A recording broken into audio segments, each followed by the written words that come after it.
ब्रह्मा का पिता है, कौन विष्णु की मां, शंकर का दादा कौन है, हमको दे बता। ये जानने के लिए कृपया सुनिए। जगत गुरु तत्वदर्शी संत रामपाल जी महाराज के अमृत वचन सर्व पवित्र धर्मों के पवित्र शास्त्रों के आधार पर।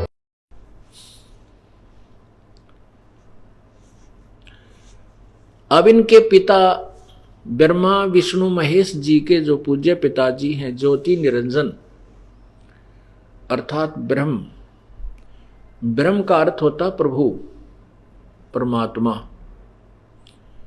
पुण्यात्मा इसलिए जैसे देव का अर्थ भी भगवान होता है, देव माने परमात्मा, प्रभु, स्वामी। अब ईश माने भी परमात्मा होता है, प्रभु। अब ईश्वर इसलिए कहना पड़ा कि और भी बहुत से अनेक ईश हैं, भगवान हैं, देव हैं, और उनसे जो अलग है जैसे उसको उनसे भी जो श्रेष्ठ है उसको ईश्वर कहते हैं। तो ब्रह्म का अर्थ है भगवान। और 21 ब्रह्मांड में केवल इस ब्रह्म का ही बोलबाला है, ज्योति निरंजन काल का ही बोलबाला है।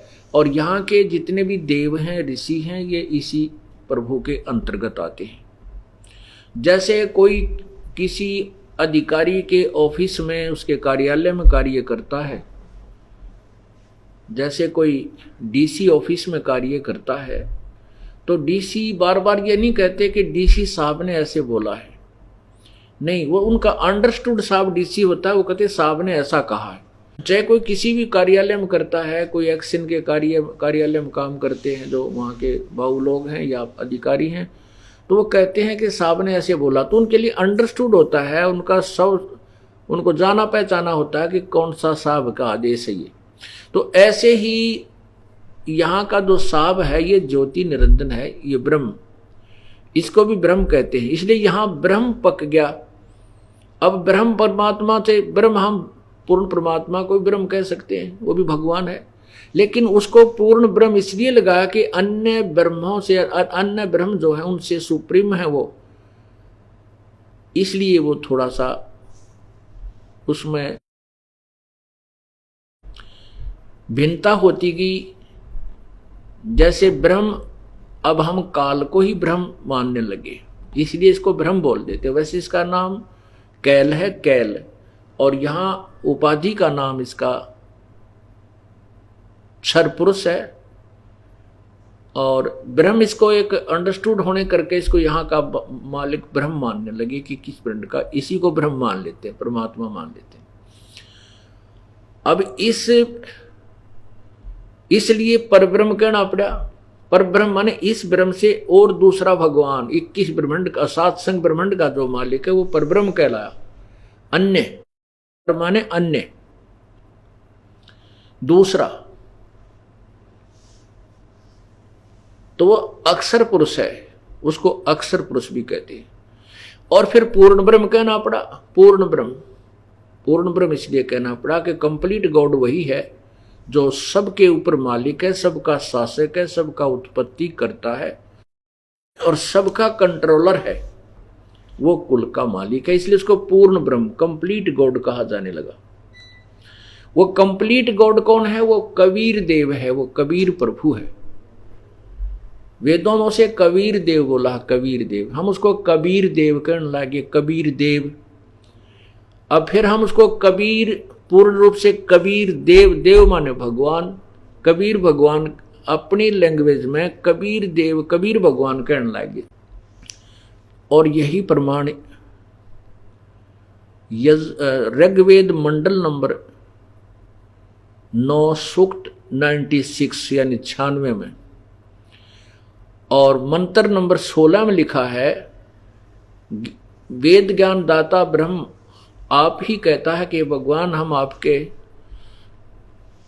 उस वास्तविक नाम के बारे में जानना चाहते हैं, उसका ज्ञान कराइए।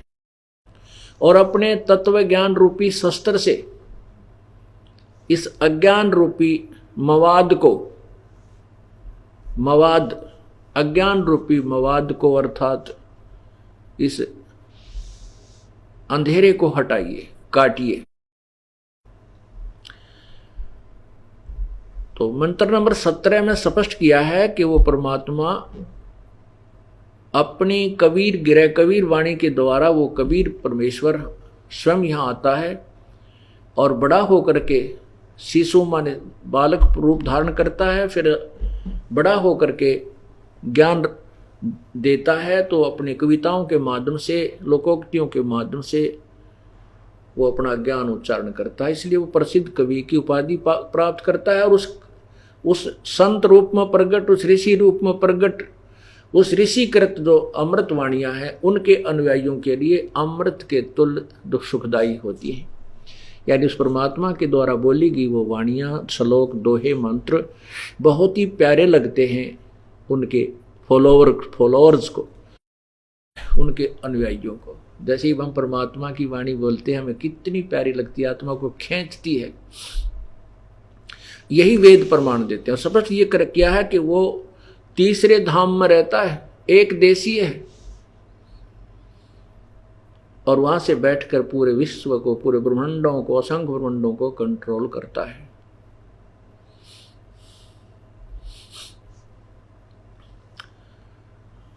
अब हम ज्योति निरंजन जो ब्रह्म है ये अविनाशी नहीं है, नाशवान है, इसको क्षर पुरुष भी बोलते हैं। गीता अध्याय नंबर 2 और श्लोक नंबर 12 में गीता ज्ञान दाता अर्थात ये ब्रह्म गीता बोल रहा है, जो ब्रह्मा विष्णु महेश का पिता है। ये श्री कृष्ण जी के शरीर में सूक्ष्म रूप से प्रवेश करके, जैसे प्रेत किसी दूसरे शरीर में प्रवेश करके स्वयं बोलता है, ऐसे ही ये श्री कृष्ण जी के अंदर प्रवेश करके ये काल ने या गीता जी का ज्ञान दिया, गीता जी का ज्ञान बोला। और इसमें जगह जगह आपको प्रमाणित किया जाएगा। तो ये कहता है कि अर्जुन, ये ना जान के मैं और तू और ये सभी सामने खड़े सैनिक योद्धा, अब ही वर्तमान में ही जन्म है हमारा, हम पहले भी थे, हम सब पहले भी थे, आगे भी होंगे। इससे सिद्ध हुआ कि गीता ज्ञान दाता अर्थात ये ब्रह्म ज्योति निरंजन ये नाशवान है, ये पहले भी जन्मता रहा, आगे भी जन्मता रहा। फिर गीता जी अध्याय नंबर 4 के श्लोक 5 और 9 में कहा है कि अर्जुन, तेरे और मेरे बहुत जन्म हो चुके हैं, तू नहीं जानता, मैं जानता हूं। मेरे जन्म और कर्म अलौकिक है। अब जन्म के बारे में तो बाद में बताऊंगा आपको, बहुत लंबी कहानी बनती है, पीछे भी बताया था पिछले सत्संगों में। और जन्म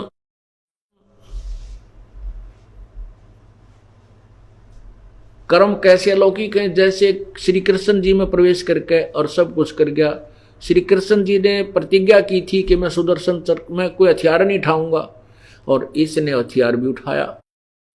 ये श्री कृष्ण जी ने नहीं उठाया, ये भूत की तरह, प्रेत की तरह प्रवेश करके इस ज्योति निरंजन ने हथियार भी उठाया। और वहां झूठ बोला, अश्वत्थामा मर गया, वहां झूठ बुलवाया युधिष्ठिर से, और उस घटोत्कच के पुत्र का सिर कटवाया इसी काल ने। ये कहते हैं मेरे कर्म और जन्म अलौकिक हैं, कोई नहीं समझ सकता, अलौकिक दिव्य है, ये सामने आता नहीं, ऐसे कर्म ये स्वयं करा देता है। इससे सिद्ध हो गया कि गीता ज्ञान दाता भी जन्मता और मरता है, अविनाशी नहीं है। इसका दूसरा प्रमाण गीता जी अध्याय नंबर 15 के, गीता जी अध्याय नंबर 10 के श्लोक नंबर 2 में कहा कि अर्जुन, मेरे जन्म को ये ऋषि और देवता नहीं जानते, क्योंकि ये मेरे से ही उत्पन्न हुए हैं। बिल्कुल ठीक है, क्योंकि पिता की उत्पत्ति, पिता की डेट ऑफ बर्थ को संतान नहीं बता सकती, पिता का पिता यानी दादाजी बता सकते हैं। तो उस दादाजी ने, उस पूर्ण परमात्मा ने आकर के इस ब्रह्म का ज्योति निरंजन की डेट ऑफ बर्थ, ये कब जन्म हुआ था, कि कैसे हुआ था, वो सारी बताई। सृष्टि रचना पढ़कर देखना हमारे द्वारा लिखे हुए इन पुस्तकों में। और वैसे सवसम वेद में ये है, हमने तो इसको सवसम वेद से सिंपल करके साधारण करके लिखा आपके समक्ष। तो उसमें दादा ने यानी पूर्ण परमात्मा ने, कबीर भगवान ने आकर के बताया है। इससे सिद्ध है कि ज्योति गीता ज्ञान दाता का जन्म तो हुआ है, लेकिन उसके द्वारा उत्पन्न उसकी संतान ये ऋषि देवता ब्रह्मा विष्णु महेश और ऋषि ये नहीं जानते। दो से दो ही जन्म भी होता है इसका, और ये मृत्यु भी होती है क्योंकि स्वयं स्वीकार करता है। अब तीसरा उदाहरण है 15वें अध्याय के गीता जी के प्रथम मंत्र में कहा कि ऊपर को जड़ वाला और नीचे 1 से 4 का एक साधारण सा सॉल्यूशन बताता हूं, सरलार्थ करता हूं। ऊपर को जड़ वाला, नीचे को तीनों गुण रूपी शाखा वाला, ये संसार रूपी वृक्ष है। और जो संत इसको तत्व से जानता है, इसके सर्वांग सहित बता देगा जड़ कौन परमात्मा है, संसार रूपी वृक्ष की जड़ यानी मूल भगवान कौन है, जिससे इस जड़ की उत्पत्ति हुई, यानी संसार रूपी वृक्ष की उत्पत्ति हुई, अर्थात जिसने सब ब्रह्मांडों की रचना की। और तना कौन है, डार कौन है, शाखा कौन है। तो उस परमात्मा ने स्वयं ही आकर अपने सवसम वेद में लोकोक्तियों के माध्यम से, कविताओं के माध्यम से बोला है। कबीर अक्षर पुरुष एक पेड़ है, निरंजन वा की डार, और तीनों देवा शाखा है, भाई पात रूप संसार। देखिएगा, अक्षर पुरुष एक पेड़ है, निरंजन वा की डार,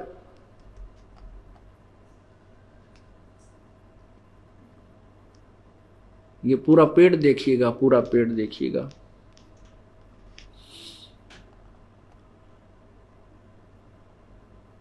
ये एक उल्टा लटका हुआ संसार रूपी वृक्ष, और ये जो इतना जमीन के अंदर है उससे बाहर के विषय में बताया है। अक्षर पुरुष एक पेड़ है, निरंजन वा की डार, ये अक्षर पुरुष तना जो दिखाई देता है, ये क्षर पुरुष, निरंजन ये उसकी डार है। और तीनों देवा शाखा हैं, रजगुण ब्रह्मा, सतगुण विष्णु, तम गुण शिव जी, और पात रूप संसारे। है उस कबीर परमेश्वर ने अपने द्वारा रची सृष्टि को स्वयं ही ठीक ठीक बताया है। अक्षर पुरुष एक पेड़ है, निरंजन वा की डार, और तीनों देवा शाखा हैं, ये पात रूप संसार। और अब जड़ शेष रह गई है, जड़। ये जड़ कौन है, ये दास बताएगा। अब गीता जी में लिखा है कि ऊपर को जड़ वाला और नीचे को तीनों गुण रूपी शाखा वाला, ये उल्टा लटका हुआ संसार रूपी वृक्ष है। गीता जी 15 अध्याय नंबर 15 के श्लोक नंबर प्रथम में।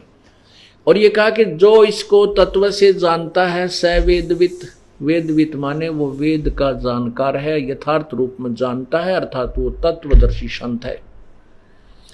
गीता जी अध्याय नंबर 4 के श्लोक नंबर 34 में कहा है कि परमात्मा की प्राप्ति के लिए कोई तो किसी प्रकार प्रयत्न करता है। अध्याय नंबर 25 से लेकर 31 तक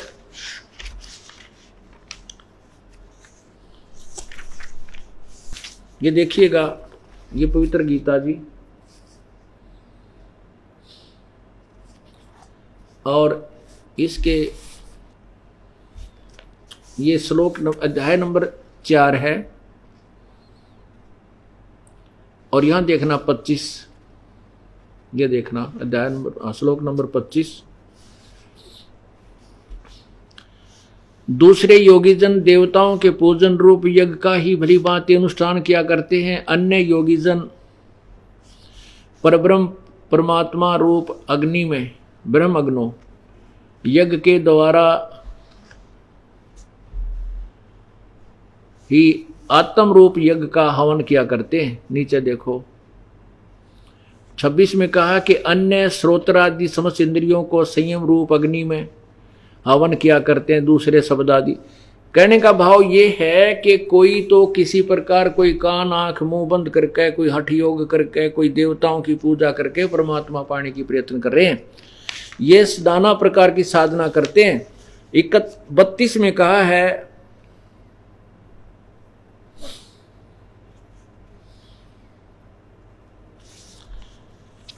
32 में इसके लिए विषय में कहा है कि उस परमात्मा के मुख्य ज्ञान में, यहां देखो अध्याय नंबर ये 4 है, अध्याय नंबर 4 और मंत्र 32 में नीचे देखिएगा। पहले संस्कार देखें इनकी। एवं बहुविधा यगा विहिता वितता ब्रह्मणे, ये ब्रह्मण शब्द है, नोट ब्रह्म, ब्रह्म नहीं है, ब्रह्मण मुखे कर्मजान विधि तान सर्वान एवं ज्ञातवा विमोक्ष से। इन्होंने क्या अनुवाद किया है कि इस प्रकार बहुत प्रकार के यज्ञ, इन ब्रह्मण की का अर्थ कर दिया वेद की वाणी। है यहां जहां इनके समझ में नहीं आई तो ब्रह्म का अर्थ वेद की, ब्रह्मण वेद की वाणी कर दिया, मुखे माने वाणी में। अब हम इस ब्रह्मण का अर्थ आपको दिखाते हैं इन्हीं के द्वारा किया हुआ 70वें अध्याय के 23वें श्लोक में।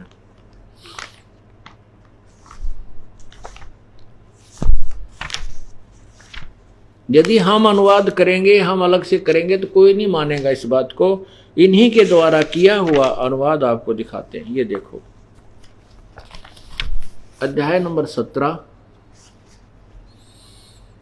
अध्याय नंबर 17 और यहां देखो इधर, ये आ जाओ इधर 23वां श्लोक में।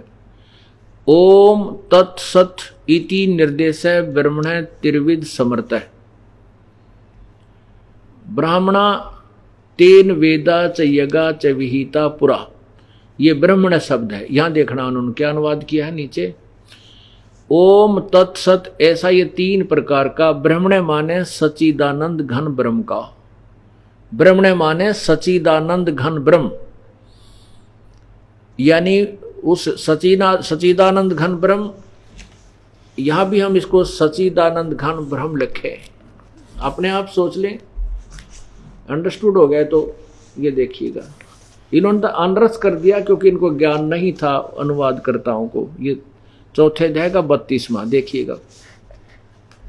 हम यहां लिखेंगे इस प्रकार बहुत तरह के यज्ञ यहां ब्रह्मण माने सच्चिदानंद घन ब्रह्म की वाणी में, है उस पूर्ण परमात्मा के वाणी में अर्थात मुख्य ज्ञान में, उन्हीं के मुखे, उन्हीं के मुख्य मुखारविंद से उच्चारित, यानी सौसम वेद में, कबीर वाणी में विस्तार से कहे गए हैं। उस पूर्ण परमात्मा के पाने की बहुत सी विधि। ये देखो उन सबको कर्म जान, यानी इसका कर्म जान का अर्थ होता है कर्म करके ही प्राप्ति की जाती है। उनकी क्रियाएं करनी पड़ती हैं, साधना करनी पड़ती है, मन इंद्रिय और शरीर की क्रियाएं द्वारा संपन्न होने वाली। अर्थात ये सब अपने जैसे धर्म भंडारा, रोटी पोवा, बर्तन साफ करा, ये कर्म इंद्रियों से ही काम होता है, मन से भी जाप होता है। तो कर्म जान इन इंद्रियों से होने वाला जान। इस प्रकार तत्व से जानकर उनके अनुष्ठान द्वारा तू कर्म बंधन से सर्वथा मुक्त हो जाएगा। अब 33 में देखो, अब 34 तक पहुंचने के लिए यह भूमिका बनाई जा रही है। हे परंतम, द्रव्य में यज्ञ की अपेक्षा ज्ञान यज्ञ अत्यंत श्रेष्ठ है। अब बताया है ना कि ये देख, यमन मात्र संपूर्ण क्रम ज्ञान में समाप्त हो जाते। अब इसमें क्या बताया है कि जैसे परमात्मा के प्राप्ति के लिए उस पूर्ण परमात्मा के मुख्य ज्ञान में उन्हीं के मुखारविंद से बोला गया जो यह विस्तृत ज्ञान है, उस ज्ञान को समझ।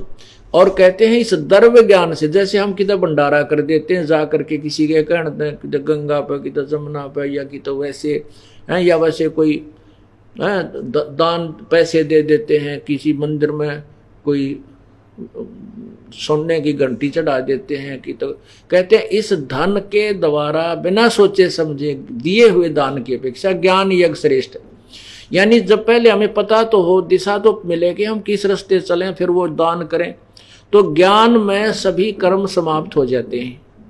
क्योंकि जब हम ज्ञान सच्चा हो जाएगा तो हम ना इधर उधर की जो भ्रमित साधना नहीं करेंगे, उस सत साधना को करके अपना मोक्ष करा लेंगे। तो इसलिए उस तत्व ज्ञान को समझने के लिए जो उस पूर्ण परमात्मा के मुख्य ज्ञान में लिखा हुआ है, 34 में चौथे अध्याय के 34वें श्लोक में यही बताना चाहा है कि उस तत्व ज्ञान को जो उस पूर्ण परमात्मा के मुख्य ज्ञान में, यानी उस परमात्मा के द्वारा उच्चारित उस तत्व ज्ञान में, सब संवेद में, कबीर वाणी में जो लिखा है वो तत्वदर्शी, उसको समझने के लिए किसी तत्वदर्शी संत की खोज कर। ये देखो अब चौथे अध्याय का 34वां श्लोक, अब चौथे अध्याय का 34वां श्लोक है, इधर देखिएगा। अब 33 आपने पढ़ दिया, अब 34 देखो। उस तत्व ज्ञान को तू तत्वदर्शी ज्ञानियों के पास जाकर समझ, उनको भली भांति दंडवत प्रणाम करने से, उनकी सेवा करने से, कपट छोड़कर सरलता पूर्वक प्रसन्न करने से वो परमात्म तत्व की को भली भांति जानने वाले ज्ञानी महात्मा तुझे उस तत्व ज्ञान का उपदेश करेंगे। पुण्यात्माओं,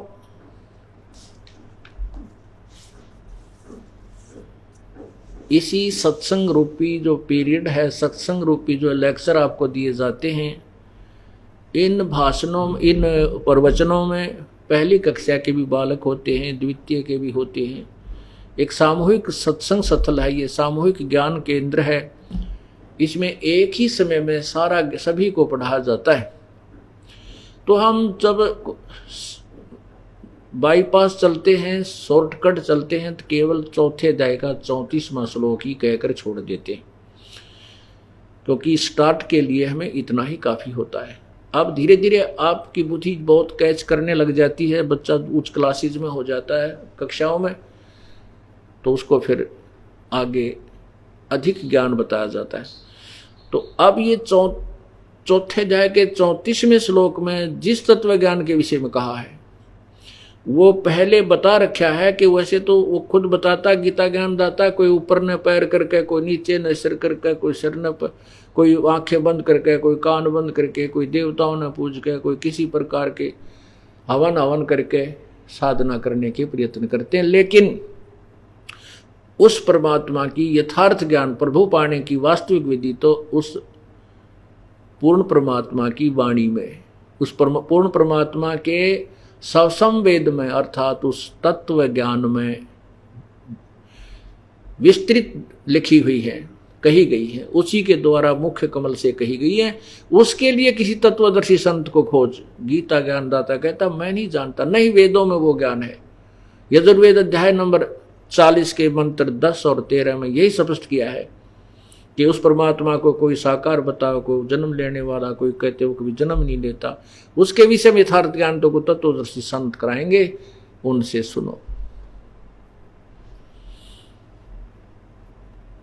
अब वो तत्वदर्शी संत की पहचान अध्याय नंबर 15 गीता जी के प्रथम मंत्र में बताई है कि जो इस संसार ऊपर को मूल जड़ वाले इस संसार रूपी वृक्ष के विषय में पूर्ण रूप से जानता है, सर्वांग सहित सब भागों के विषय में जानता है, स वेदवित वो तत्वदर्शी संत। देखिएगा अध्याय नंबर 15 का और श्लोक नंबर मंत्र नंबर 1, ये देखो, यही पवित्र गीता जी अध्याय नंबर 15, यहां स्टार्ट है इसका, ये लिखा 1 नंबर, और ये देखिएगा, ऊर्ध्व मूलम अधः शाखम, ऊपर को मुख वाला, ऊपर को जड़ वाला, नीचे को शाखा वाला। अश्वत्थम प्राहु अवम छंदासी यसे प्रणानी। छंदासी माने छोटे छोटे छंद टुकड़े को बताता है, और उसके पत्ते, जो इसके पत्ते हैं, ये जो तम वेद उसको जानता है। वेद माने जानना भी होता है, ज्ञान, जो उसके विषय में ज्ञान रखता है। स वेदवित, वो वेद के तात्पर्य को यानी वेद को जानने वाला है, अर्थात तत्वदर्शी संत है। देखिएगा, ऊर्ध्व मूलम आदि पुरुष परमेश्वर मूल वाले, अर्थात उस संसार रूपी वृक्ष का जड़ जो है वो तो पूर्ण परमात्मा यानी आदि पुरुष परमेश्वर है। और अधः, इन्होंने अधः शाखम का अर्थ लिख दिया, ब्रह्मा रूप मुख शाखा वाले नहीं, अधः माने नीचे को। ये देखो, इन्हीं के द्वारा देखिएगा अधः का अर्थ क्या किया है। 3 नंबर में इन्होंने आपे किया है, अधः माने नीचे। हम एक नंबर का अनुवाद करने के लिए ये देखना 3, ये देखो, अधः, अधः माने नीचे, ऊर्ध्व माने ऊर्ध्व माने ऊपर, अधः नीचे। ये 3 नंबर श्लोक में है। ये नीचे देखना, ये 4 नंबर है, यहां से ये 3 नंबर है, ये 2 नंबर में, 2 नंबर में अधः माने नीचे इन्होंने अनुवाद किया है।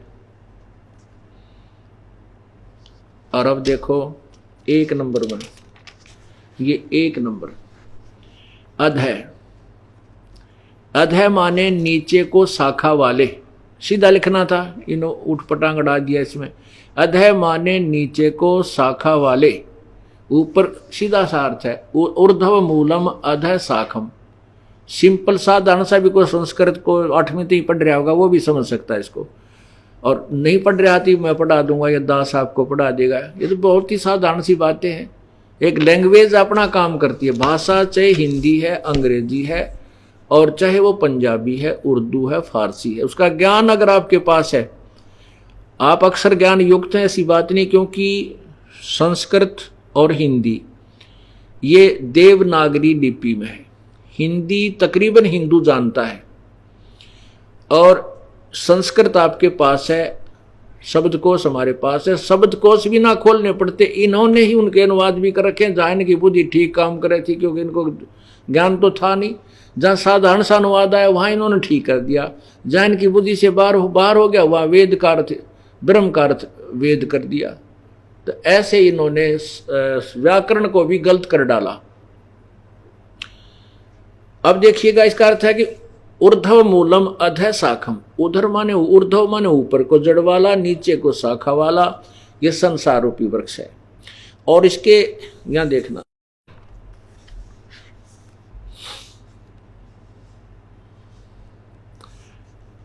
नीचे ऊपर को आदि पुरुष परमेश्वर मूल वाले, नीचे को शाखा वाले। ये नीचे को शाखा पढ़ना, इसको आगे देखो।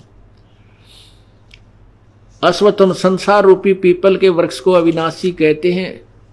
अब छंदासी माने वेद कह दिया, नहीं, छंद माने जैसे नारे नारे टुकड़े होते हैं, उसके पार्ट्स ऑफ द बॉडी, इस वृक्ष के पार्ट के हिस्से हैं और पत्ते, ये जो जिसके पत्ते हैं उनको, अब देखो, उस संसार रूपी वृक्ष को, ये माने जो मूल सहित जड़ से लेकर पत्तों तक तत्व से जानता है। स वेदवित, वेद माने जानना भी होता है, वेद तत्व से जानता है। स वेदवित, वह वेद के तात्पर्य को जानने वाला, अर्थात वो तत्वदर्शी संत है।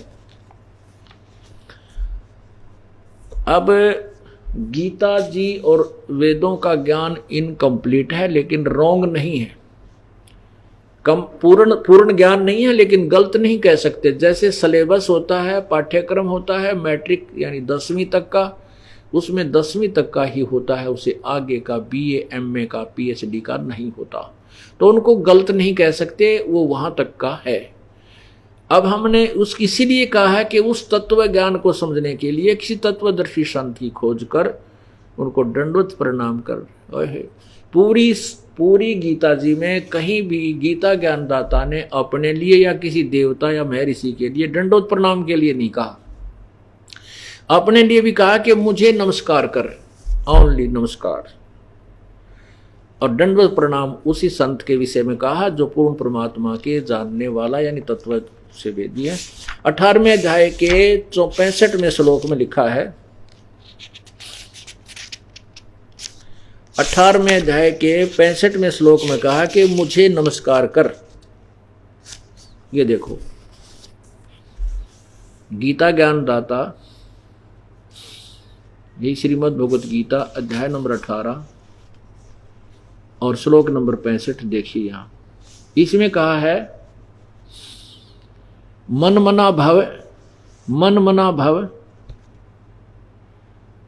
मत भगत मत याजी माम नमस्कारु, मुझे नमस्कार कर। नीचे देखो, मुझ में मन वाला हो, मेरा भक्त बन, मेरा पूजने वाला हो, मुझे नमस्कार प्रणाम कर। नमस्कारु, ओनली प्रणाम, मुझे नमस्कारु।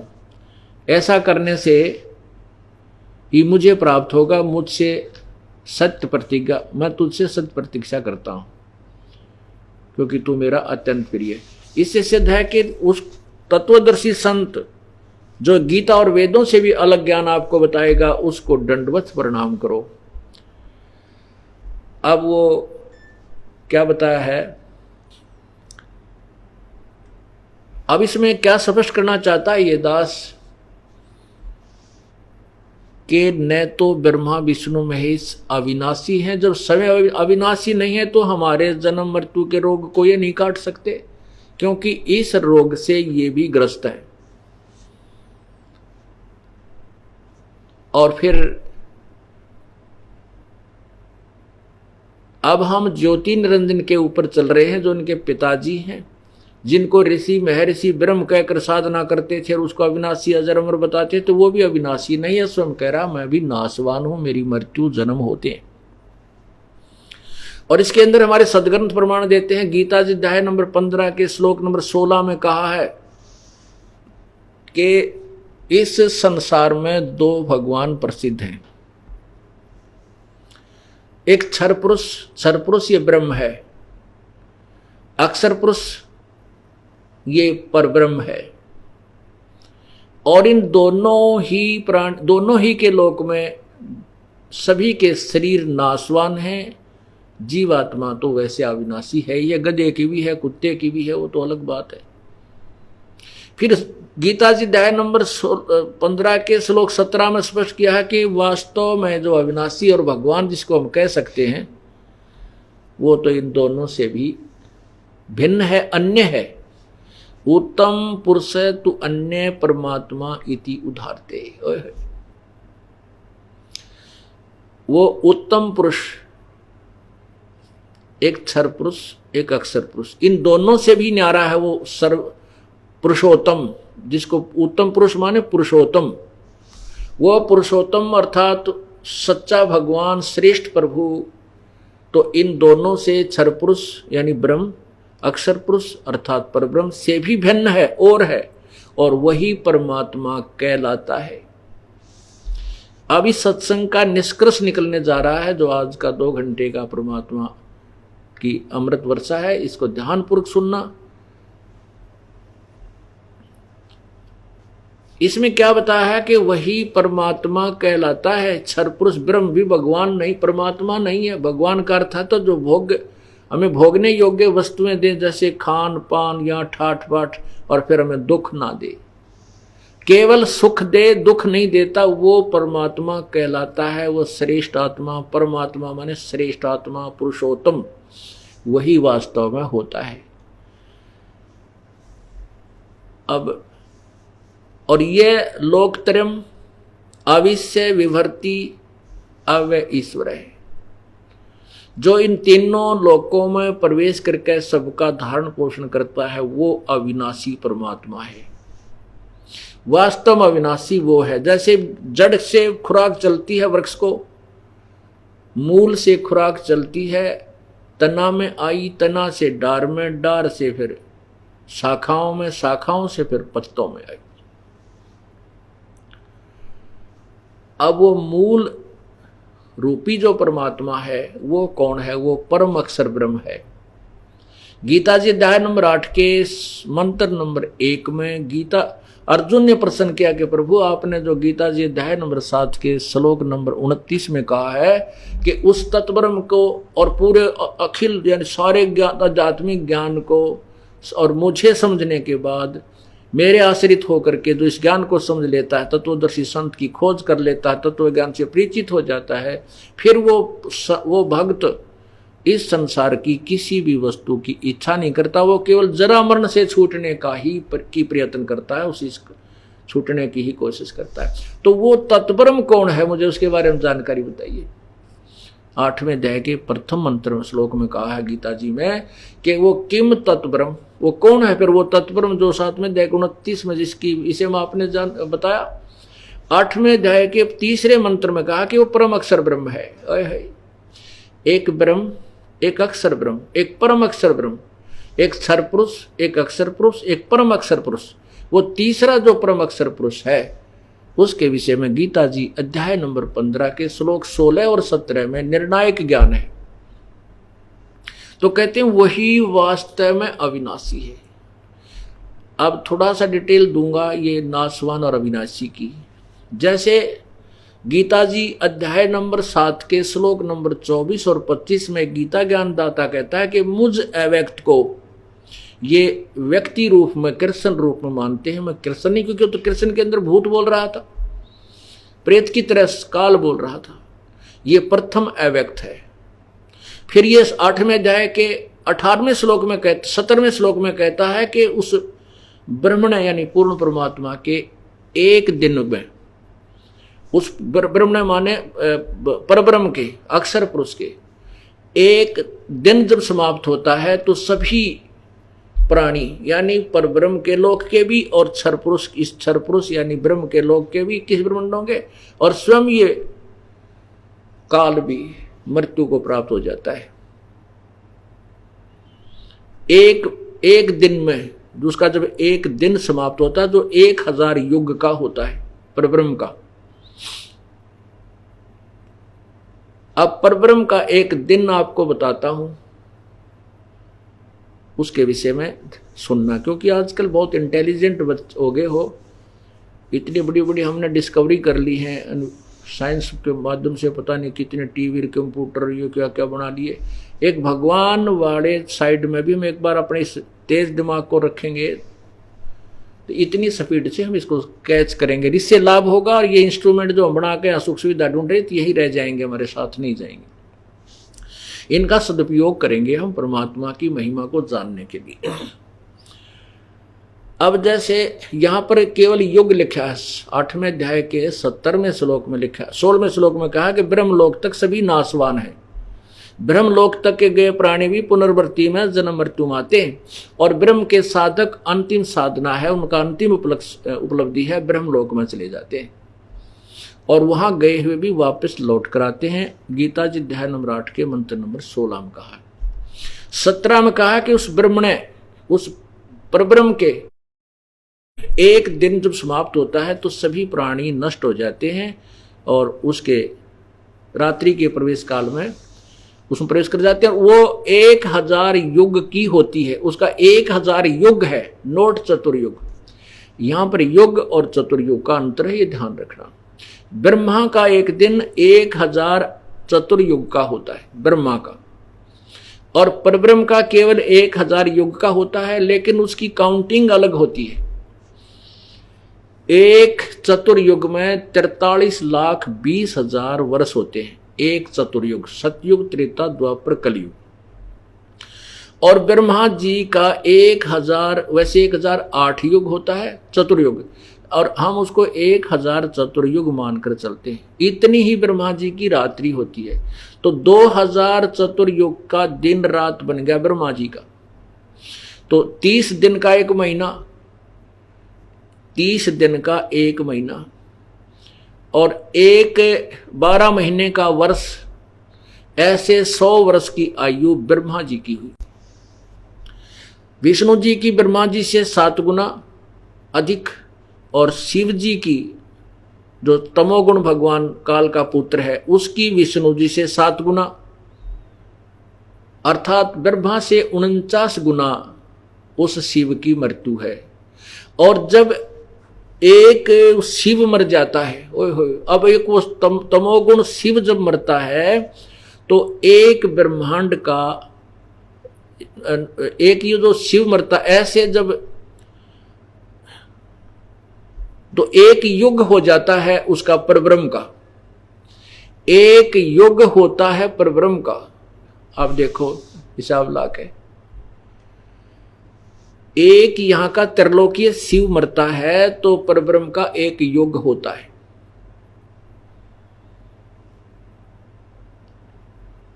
और फिर एक युग जब होता है, ऐसे 70,000 जब ये शिव मर जाते हैं, जब ये 70,000 शिव मर जाते हैं, तब एक युग काल मरता है। हाँ, वो युग, अब जो 70,000 जब शिव मर जाते हैं त्रिलोकीय तमोगुण युक्त, तो ये एक ब्रह्म परब्रह्म का एक युग हुआ। वो पहले गलत बोल गया मैं कि एक शिव के मरने से नहीं, 70,000 जब ये त्रिलोकीय तमोगुणी शिव मर जाते हैं तो एक परब्रह्म का एक युग हो गया।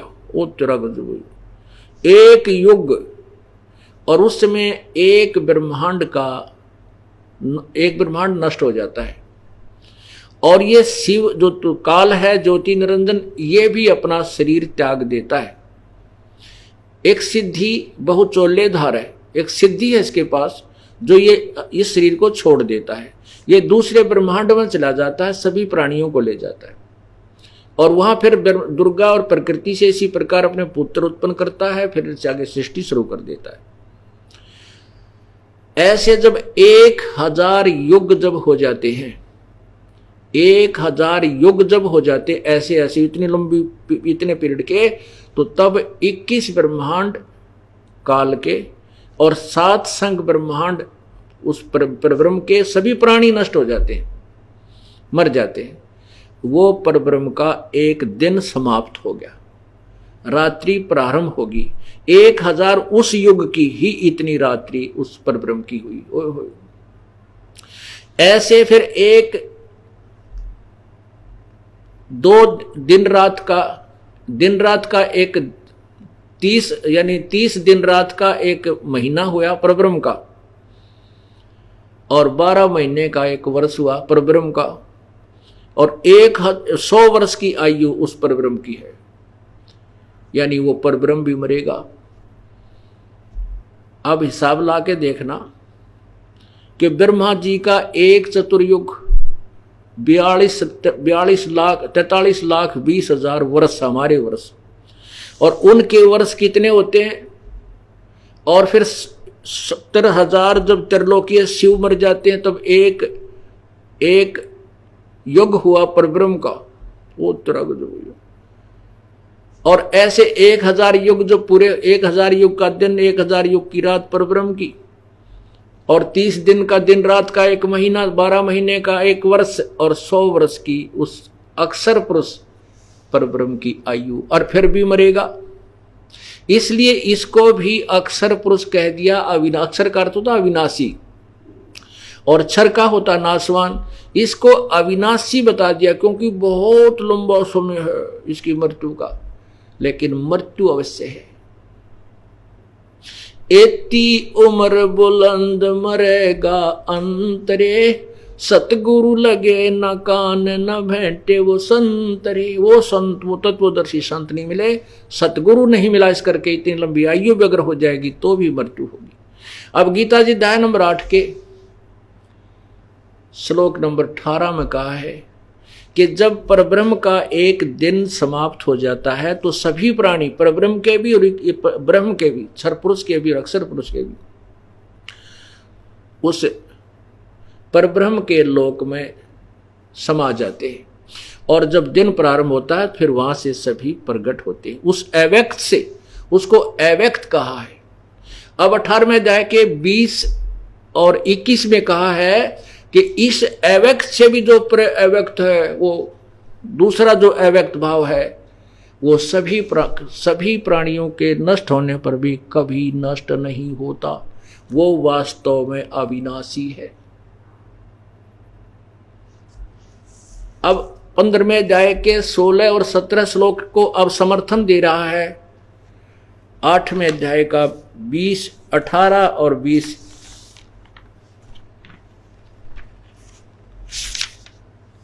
इक्कीस श्लोक और 22, ये देखिए।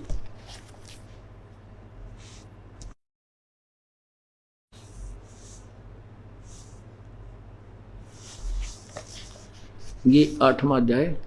अब 8वें अध्याय के हम पहले 16 देखते हैं। देखो 8वें अध्याय का ये 16 पढ़ते हैं। 16 यहां लिखा है, हे अर्जुन, ब्रह्मलोक पर्यंत, ये ब्रह्मलोक पर्यंत सब लोग पुनर्वर्ती में हैं। यानी ब्रह्मलोक तक सभी पुनर्वर्ती यानी दोबारा आने जाने में हैं। इन्होंने इसका अनुवाद गलत किया है, किंतु एक कुंती पुत्र मुझको प्राप्त होकर पुनर्जन्म नहीं होता, ऐसा नहीं है इसका अर्थ। अगर ऐसा एक गीता ज्ञानदाता कहता तो पहले अपने बारे में ये नहीं कहता कि मेरे तेरे बहुत जन्म हो चुके हैं। और दूसरे अध्याय के 70वें श्लोक में लिखा कि अविनाशी तो उसको जान जिसको मारने में कोई समर्थ नहीं है। और अब 70वें श्लोक में लिखा है,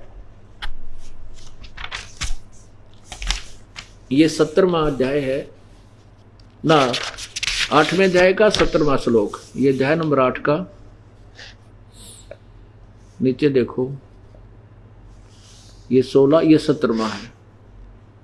इसका अनुवाद यहां किया है। इसमें क्या कहा कि ब्रह्मण, इन्होंने ब्रह्मण का अर्थ ब्रह्मा कर दिया, जबकि ब्रह्मण का अर्थ है सच्चिदानंद घन। यानी वैसे ब्रह्मण का अर्थ होता नेक्स्ट परमात्मा, नेक्स्ट, उससे अलग बड़ा भगवान। ब्रह्मण का अर्थ होता है बड़ा भगवान, ब्रह्म से बड़े भगवान का, जो एक दिन है पर ब्रह्म का। वो ये देखा, हिंदी देखो, सेंसर युग पर्यंत है, नोट सेंसर चतुर्युग नहीं है इसमें, सहस्र युग यानी 1000 युग लिखना, नोट चतुर्युगी। केवल 1000 युग की अवधि वाली रात्रि को और 1000 युग अवधि यहां देखना, फिर दोबारा देखना, यह देखना, ब्रह्म यानी परब्रह्म का, या ब्रह्म माने परब्रह्म का जो एक दिन है उसको 1000 युग, संस्कृत स्पष्ट है, 1000 युग पर्यंतम, 1000 युग की अवधि वाला। और रात्रि को भी 1000 युग, युग ही लिखना, सहस्र युग है यहाँ पर, अवधि वाली जो पुरुष तत्व से जानता है वह योगीजन काल के तत्व को जानने वाला। यानी वो भी तत्वदर्शी संत ही बताएगा इसके विषय में। नीचे देखो 18वां श्लोक में कि सर्व संपूर्ण प्राणी, संपूर्ण भूतगण, प्राणी होता है यहाँ के ब्रह्मानी परब्रह्म के दिन के प्रवेश काल में अव्यक्त से अर्थात परब्रह्म के सूक्ष्म शरीर से उत्पन्न, ये परब्रह्म मानना हमने, ब्रह्मानी सूक्ष्म से उत्पन्न होते हैं। और यहां देखना, और परब्रह्म की रात्रि के प्रवेश काल में उस अव्यक्त नामक परब्रह्म के सूक्ष्म शरीर में लीन हो जाती है। इन्होंने ब्रह्मा लिखा है, ये परब्रह्म है। आगे देख, इसका आगे निर्णय होगा, यहां देखना, यहां देखो, ये 19 को छोड़ो, आगे चल लेते, आगे चलो, ये 20 में, ये तो इसमें स्पष्ट किया है कि परंतु उस अव्यक्त से भी परे जो दूसरा विलक्षण जो सनातन अव्यक्त भाव है, उससे परम दिव्य पुरुष को, पुरुष सब भूतों, वह परम दिव्य पुरुष, वह परम दिव्य पुरुष सब भूतों माने प्राणियों के नष्ट होने पर भी कभी नष्ट नहीं होता। आगे देखो, अब 21 में देखना, उसको अव्यक्त अक्षर, ओहो, अव्यक्त होता है जो अदृश्य दिखाई नहीं देता, अक्षर माने अविनाशी, इस नाम से कहा जाता। उसी अक्षर नामक अव्यक्त भाव को परम गति कहते हैं। और जिस सनातन अव्यक्त भाव को प्राप्त होकर वापस नहीं लौटते वह मेरा परम धाम है। अब यहां पर काल भगवान कहता है कि मैं भी वहीं से आया हूं। जैसे कोई किसी गांव का रहने वाला हो और शहर में रह रहा हो 50 वर्ष तक, और गांव की सारी संपत्ति ने बेचकर वहां शहर में बना रहा है, उसको कोई मिल जाता उसी गांव का, तो वो कहता है मैं भी उसी गांव का रहने वाला हूं, उसी गांव, मेरा मूल गांव वही है। लेकिन अब उसका उस गांव में कुछ नहीं है, ना संपत्ति है ना कुछ है, फिर भी वो अपने आप को उसी गांव का मानता है। ऐसे कह रहा है मेरा भी परम धाम हुई है, मैं भी वहीं से आया हूं। और इसका वास्तविक अर्थ यह है कि वो ये देखिए, तत्धाम, वो धाम परम मम, मेरे वाले धाम से श्रेष्ठ है। इसका ये अर्थ बनता वास्तव में।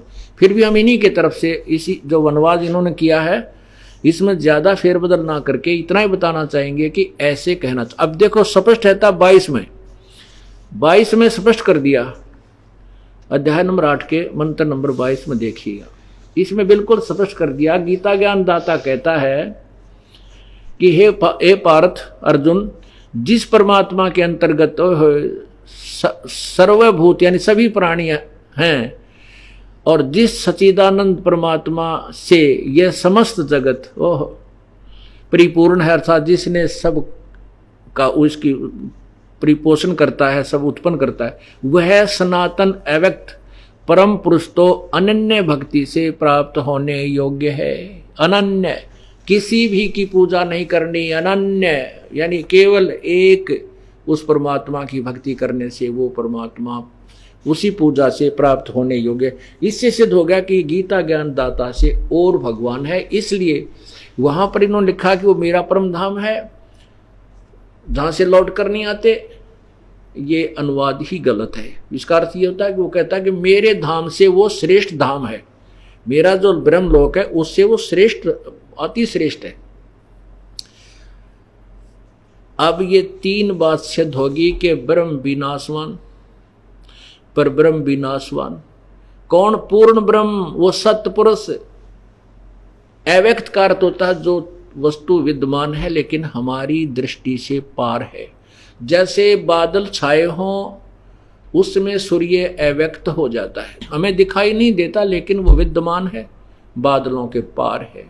ऐसे ही वो परमात्मा सत्यलोक में है। और सभी भगवान, जैसे ब्रह्म भी अव्यक्त है और परब्रह्म भी अव्यक्त है, क्योंकि 7वें अध्याय के 24-25 में ये गीता ज्ञान दाता कहता मुझ अव्यक्त को ये व्यक्त मान रहे हैं, मैं गुप्त रहता हूं, अपनी योग माया से छुपा रहता हूं। इसे सिद्ध है कि साकार है लेकिन प्रत्यक्ष नहीं होता, गुप्त रहता है, योग माया से अपनी शक्ति से, सिद्धि शक्ति से छुपा रहता है। और दूसरा और तीसरा अव्यक्त आपको 8वें अध्याय के 18 से 22 तक स्पष्ट हो गया।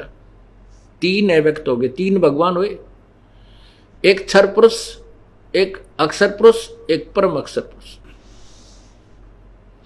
जग सारा रोगिया रे जिन सतगुरु वैद न जाण्या, जग सारा रोगिया रे, जग सारा रोगिया रे जिन सतगुरु वैद न जाण्या, जग सारा रोगिया रे।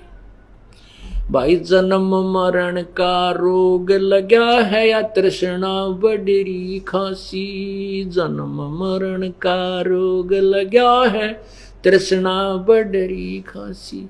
आवागवन की डोर गले में पड़ी काल की फांसी, जग सारा रोग यारे जिन सतगुरु वैद न जाण्या, सारा रोग यारे। कहते सार सबद सर जीवन बूटी, गस गस अंग लगावे, सार सबद सर जीवन बूटी, गस गस अंग लगावे। कहे कबीर तुम सतकर मानव, जन्म मरण मिट जावे, जग सारा रोग यारे जिन सतगुरु वैद न जाण्या, जग। अब क्या बताते हैं कि सार शब्द सजीवन बूटी घिस के संग लगावे और कहे कबीर तुम सत्कर मानो भाई जन्म मरण मिट जावे। उसके लिए स्पष्ट कर दिया है कि तत्वदर्शी संत को खोजो, वही वो जड़ी बताएगा, उस जड़ी से ही जन्म मृत्यु आपका समाप्त होगा। कहते हैं भेड़ पूछ को पंडित पकड़े बादो नदी विहंगा, गरीबदास वह भाव जल डूबे जो नहीं साध सतसंगा। भेड़ पूछ को पंडित पकड़े, विद्वान पुरुष जो महर्षि कहलावत थे, कहलावत थे और सतगुरु जगत गुरु पता नहीं के फीत लगा रखी थी, वह तो कहते हैं भेड़ की पूछ को पकड़कर और दरिया को पार करने की सलाह दे रहे हैं। दरिया से पार भेड़ नहीं कर सकती, उसकी विधि न्यारी है, एक नौका चाहिए और वो नौका का खेवट भी बगैर भांग पिए हुए हो, वही उस दरिया से पार कर सकता है। तो कहते हैं भेड़ पूछ को ये पंडित पकड़े, पंडित माने विद्वान, जो अपने आप को विद्वान कहा करते थे, जिनको गुरु लोग कहते थे, हम महर्षि कहते थे, ये तो भेड़ की पूछ। परमात्मा कहते हैं कि कबीर इस संसार को समझाऊं कै बार, और ये पूछ पकड़ के भेड़ की उतरा चाव पार, उसी के बारे में यहां बताया गया है। तो सत साधना से ही मोक्ष होगा। बोलो सतगुरुदेव की जय।